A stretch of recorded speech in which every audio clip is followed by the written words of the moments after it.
আসসালামু আলাইকুম, সকলে কেমন আছেন? আশা করছি সকলে আল্লাহর রহমতে খুব ভালো আছেন। আলহামদুলিল্লাহ, আমাদের খামারের মধ্যে যে ডিম পাড়া পাখিগুলো আছে, ওই পাখিগুলোর জন্য আজকে আমরা অনেকগুলো খাবার নিয়ে আসলাম। খাদ্যগুলো আনার জন্য আমরা বাড়ি থেকে বের হয়ে একটা গাড়ি নিয়ে বাজারের উদ্দেশ্যে রওনা দিয়ে দিলাম।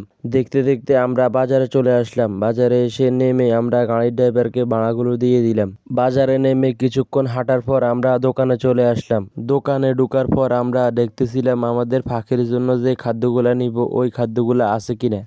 খাদ্যগুলো দেখার পর আমরা কিছুক্ষণ অপেক্ষা করতেছিলাম গাড়ি আসার জন্য। দোকানে বসে কিছুক্ষণ অপেক্ষা করার পর আমরা যে গাড়িতে করে খাদ্যগুলো নিব ওই গাড়িটি চলে আসে। তারপর আমরা একটা একটা করে খাদ্য গাড়িতে উঠিয়ে নিলাম। দোকান থেকে বস্তা খাদ্য নেওয়ার আগে আপনারা সবসময় খেয়াল করবেন এই খাদ্যটার মেয়াদ আছে কিনা। যদি খাদ্যগুলোর মেয়াদ না থাকে আর আপনি যদি আপনার পাখিগুলোকে এই খাদ্যগুলো খেতে দেন, তাহলে আপনার পাখি অসুস্থ হয়ে যাবে। তাই দোকান থেকে খাদ্যগুলো আনার আগে এই খাদ্যগুলোর মেয়াদ দেখে নেবেন যে ঠিক আছে কিনা। যদি দেখেন সবগুলো ঠিক আছে, তারপর আপনি খাদ্যগুলো নেবেন আপনার পাখির জন্য। আলহামদুলিল্লাহ, দেখতে দেখতে আমরা আমাদের খাদ্যগুলো সুন্দর মতন গাড়িতে উঠিয়ে নিলাম। তারপর আমরা আমাদের যে ডিম পাড়া পাখিগুলো আছে ওই পাখিগুলোর জন্য 2টা ওষুধ নিয়ে নিলাম। আমরা আমাদের পাখিগুলোর জন্য যে ওষুধগুলো নিলাম ওই ওষুধগুলোর নাম হচ্ছে ইসেল এবং ক্যালফ্লেক্স। এই ওষুধগুলো ডিম পাড়া কোয়েল পাখির জন্য আমরা মনে করি খুব কার্যকরী একটা ওষুধ। তারপর আমরা ওষুধ এবং খাদ্যগুলো নিয়ে রওনা দিয়ে দিই বাড়ির উদ্দেশ্যে। রওনা দেওয়ার কিছুক্ষণের মধ্যে আমরা আমাদের বাড়িতে চলে আসি।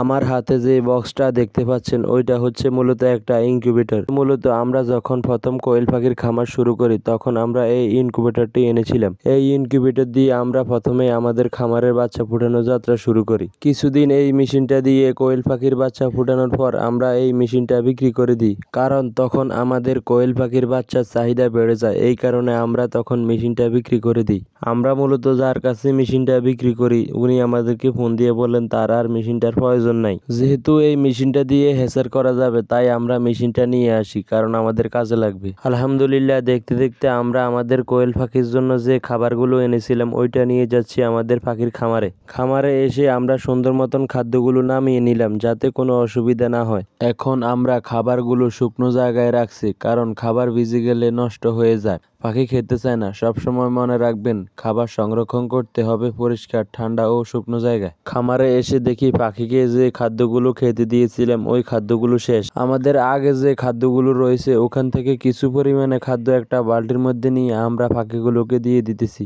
তারপর সুন্দর করে পাখিগুলোকে খাদ্য এবং পানি দিয়ে দিলাম।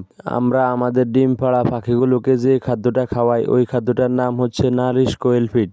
সকলে আমাদের খামারের জন্য দোয়া করবেন, আল্লাহ পাক যেন আমাদের খামারের মধ্যে বারাকা দান করেন।